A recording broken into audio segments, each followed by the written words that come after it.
बड़ा हो।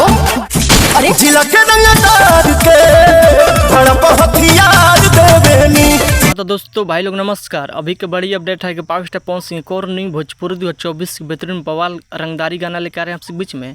इस वीडियो में इसी गाना की जानकारी देने के बीच में किस चैनल पर कब लॉन्च किया जाए, कब तक सुनने को मिलेगा आपसे बीच में। जो भाई लोग अभी तक चैनल सब्सक्राइब नहीं किए हैं तो प्लीज़ चैनल सब्सक्राइब कर लीजिए। सबसे पहले ऐसे भोजपुरी रिलेटिव अपडेट जानकारी जानने के लिए शुरू से अंत तक इस वीडियो में बना रहेगा आपसे बीच में चैनल पर जानकारी मिल जाए करेगा।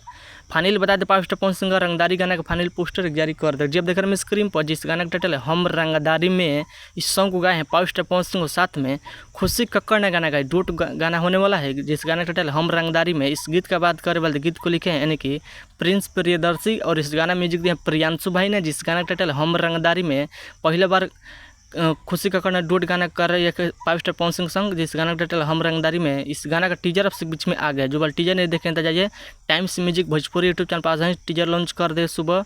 बहुत दमदार टीजर होने वाला है जिस गाना का टाइटल हम रंगदारी में। इस वीडियो में देखने को मिलेगा पावर स्टार पवन सिंह और साथ में डिम्पल सिंह वीडियो में देखने को मिले। बहुत बेहतरीन कमाल गाना होने वाला है हम रंगदारी में। इस गीत को फुल वीडियो लॉन्च किया जाएगा उस बीच में, यानी कि कल सुबह 9 तारीख का सुबह किसी टाइम पर लॉन्च किया जाएगा times music Bhojpuri YouTube channel पर। एक बार गाना सुने, बहुत दमदार वीडियो गाना होने वाला है। डिम्पल सिंह और पावर स्टार पवन सिंह जोड़ी होने वाला है हम रंगदारी में। गाना होने वाला फिल्म का, जिस फिल्म का नाम है पावर स्टार, उसी मूवी गाना होने वाला है हम रंगदारी में।